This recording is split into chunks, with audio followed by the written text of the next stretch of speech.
Even though it seemed Jim Wallace had lived many lives in one, he was taken from us far too soon. I worked for Jim as the party's chief executive during the first Scottish Parliament elections, and then with Jim when I became a parliamentary colleague and then leader.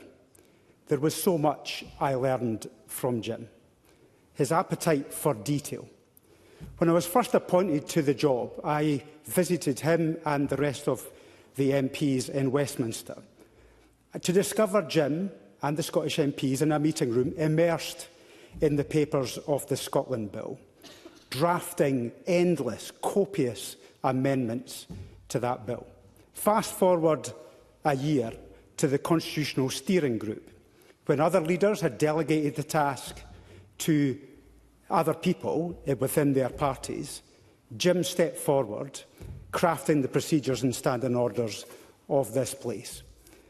I couldn't get it. I wanted to win votes, not make rules.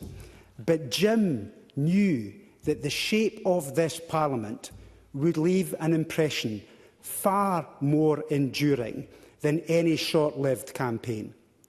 And although he had an affinity for the law and procedure, he understood the essential element of politics, and that is good relationships. Now, during the coalition agreements, we had a grand procedure called the dispute resolution procedure. And people would think it was this grand committee that would meet periodically.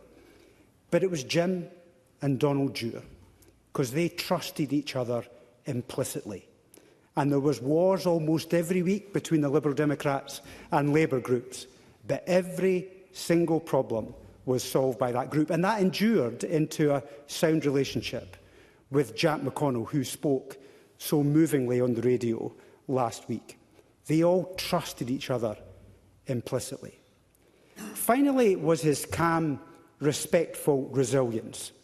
Jim endured many political crises through his 13 years as leader, 6 as Deputy First Minister, 5 as a UK Minister, 43 years as a parliamentarian in 3 different parliaments. Now, most politicians would have copious amounts of baggage as a result of those experiences.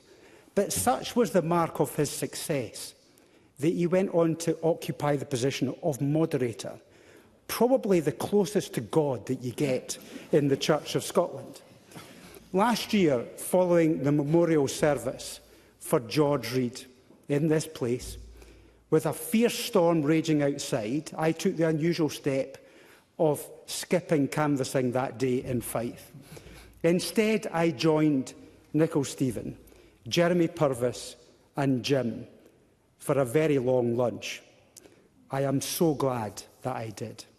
We shared memories, we traded gossip, and we laughed, and we laughed, and we laughed.